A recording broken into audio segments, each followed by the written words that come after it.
낭만과 야만의 땅, 동유럽 발칸 기행. 체코 프라하와 아드리아의 연안 발칸 쪽이 아름답다는 말을 많이 들었는데 여태 가보지 못했다. 매년 봄, 한국문인협회 본부에서 가는 해외 문학기행도 올해는 계획에 없다고 한다. 날씨가 따스해지는 4월부터는 여행비가 대폭 올라가므로 얇은 주머니 사정을 고려하면 3월에 당겨서 다녀오는 게 상수다. 때마침 좋은 조건의 패키지 상품이 나와서 서둘러 집을 나섰다. 인천공항에서 밤 비행기를 타고 이스탄불을 거쳐 발칸반도의 몬테네그로에 내렸다. 밤새 12시간을 날아왔지만 시차 때문에 그곳은 아직 이른 아침이었다. 다리에 눕지 못해 퀭한 눈으로 바로 관광을 시작했는데 그래도 발걸음은 가벼웠다.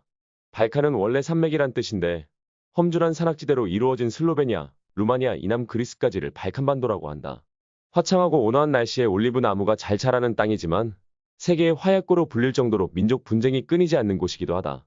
이 지역을 소개한 낭만의 길, 야만의 길이란 책이 있는데 아름다운 자연환경을 가지고 있으면서도 최근까지 전쟁에 휘말린 땅이란 의미가 있다고 한다. 1차 세계대전에 전단을 연 곳도 여기다. 도착 첫날은 몬테네그로의 코토르와 크로아티아의 두브로브니크를 보았다. 코토르는 유럽 최남단의 피오르답게 사면이 웅장한 바위산으로 둘러싸인 곳이고 두브로브니크는 아드리아의 진주답게 아름다운 해변 도시.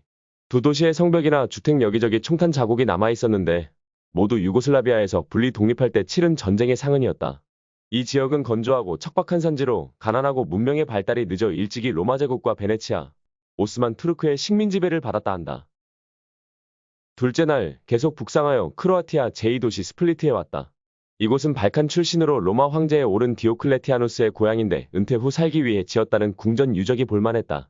해변 휴양지인 이곳 인근에는 동방견물록의 마르코 폴로가 태어난 코르출라 섬도 있다. 시야가 닿는 곳마다 험준한 산맥이 거대한 벽처럼 가로막고 있었는데 이 부근에 와서야 드넓은 평원을 보았다. 셋째 날, 크로아티아의 플로트비체 국립공원과 라스토케 마을, 슬로베니아의 블레드 고성을 보았다.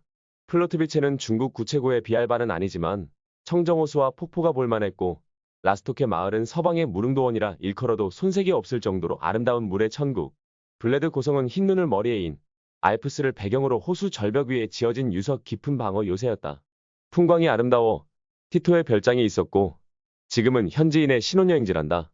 4월이 가까워서인지 파릇파릇 새싹이 돋고 희고 노란 꽃이 피어 봄빛이 완연한데 따스했던 남부 해안도시와는 달리 간밤에 눈이 내려 고성에 오를 때는 한겨울 코트를 걸쳐야 했다. 넷째 날, 슬로베니아에서 알프스 산맥을 관통하는 터널을 지나 오스트리아로 왔다. 두 나라는 쉥겐 조약 국가라 여권 검사 없이 바로 이동이 가능하여 편했다. 음악의 신동 모차르트의 외가가 있는 잠자는 듯한 풍경의 잘치카머고트 호수마을을 둘러보고 케이블카로 산 위에 올랐는데 짙은 눈안개로 전망을 볼 수는 없었다. 모차르트의 외조부도 궁정음악가였다고 한다. 이어서 잘츠부르크로 이동하여 모차르트 생가와 살던 집, 세례를 받았던 대성당, 그의 이름을 딴 광장을 답사하며 31년의 짧은 생애 동안 그가 음악사에 남긴 거대한 족적을 되새겼다. 중세시대에 지어진 후 한 번도 함락되지 않았다는 난공불락의 호엔잘츠부르크 성에도 올라가 보았다. 원래 북은 알프스에서 암염을케어 번성한 지역으로 잘 치는 소금, 부르크는 성이란 뜻이란다. 이곳은 25년 전 미국 연수 시절에 와보고 두 번째인데 거의 변한 게 없었다. 다섯째 날, 체코의 중세도시 체스키 크룸노프와 프라하를 보았다. 보헤미아 왕국으로 잘 나가던 시절에 지었는지 프랑스나 스페인 같은 과거 식민제국에서나 보던 거대하고 고색창연한 건축물로 가득했다. 두 도시 모두 도시 전체가 세계문화유산으로 지정되었다 하며 특히 프라하는 괴테가 말한 찬란한 백탑의 도시답게 우뚝우뚝 솟은 첨탑이 볼만했다. 건물 지붕은 모두 주황빛 기와로 덮였는데 이 지방에서 나는 흙을 구우면 저런 빛이 난다고 했다. 이곳은 근세 300년간 오스트리아 합스부르크 왕조의 지배를 받았다는데 종주국 마리아 테레지아 여제의 문장과 유적을 훼손하지 않고 보존하는 것이 놀라웠다. 작년에 다녀온 핀란드에서도 러시아 황제의 동상을 후손들에게 그대로 보여주며 치욕의 역사를 곱씹게 하던데 과거 잔재 지우기에 여념이 없는 우리와 대비되었다. 프라하에서는 개그맨 뺨치는 현지 아닌 가이드를 만나 여러의 피로를 잠시 잊을 수 있었다. 유럽 여행 다니며 사진을 찍다 보면 다 비슷비슷한데 아래 위로 길쭉한 건 성당이요. 옆으로 길쭉한 건 다리란다. 볼타바강 다리 위에 주렁주렁 채워놓은 행운의 열쇠를 두고는 왕년에 다 해보았지만 그래도 헤어지더라며 또다시 폭소를 자아냈다. 우스갯뿐 아니라 설명도 걸출하여 이번 여행에서 만난 인간 명물로 기억될 듯하다. 마지막 날, 프라하에서 버스로 6시간을 달려 빈으로 왔다. 오는 길에 펼쳐진 체코와 오스트리아의 광대한 평원을 보았다. 각각 남한보다 조금 작은 면적의 인구는 1, 5 수준이라 한결 여유가 있어 보였다. 가이드 말로는 사냐에 고사리 곰취 같은 나물도 있으나 현지인들은 먹지 않는다고 하며 모르고 채취했다가 벌금을 문 사례도 있다고 한다.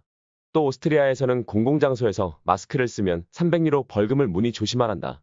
히잡을 쓴 중동인들이 테러를 많이 해서 생긴 법 같다. 비는 쉔부른과 벨베데레 궁전, 슈테판 대성당 등 합스부르크 왕가의 640년 영화를 고스란히 보여주는 찬란한 유적이 즐비했다. 쉔부른에서는 프랑스 대혁명 때 참수전 마리 앙투아네트의 어머니 마리아 테레지아 여제의 침실과 금박으로 장식한 호화스러운 대연회장을 보았고, 벨베데레에서는 세계에서 제일 비싸다는 1천억 원짜리 구스타프 클림트의 명화 키스를 감상했다. 슈테판 대성당은 모차르트의 결혼식과 장례식이 치러졌고, 베토벤, 슈베르트, 쇼팽이 활동한 곳이라고 한다. 합스부르크 왕가는 스위스 지역에서 발원하여 빈의 본거지를 두고 한때 중부유럽 전역 8,700만 인구를 호령하다 1차 대전으로 패망했다고 한다. 부처가 설한 대로 세상에 영원한 것은 없는 듯하다. 갈 때와 마찬가지로 밤 비행기를 타고 귀국했다. 여행이란 몹시 신경 쓰이고 피곤한 일이지만 새로운 세계를 보고 맛있는 것을 먹으며 힐링할 수 있는 시간이기도 하다. 이번에도 큰 사고 없이 무사히 여행을 마칠 수 있어 행복하다.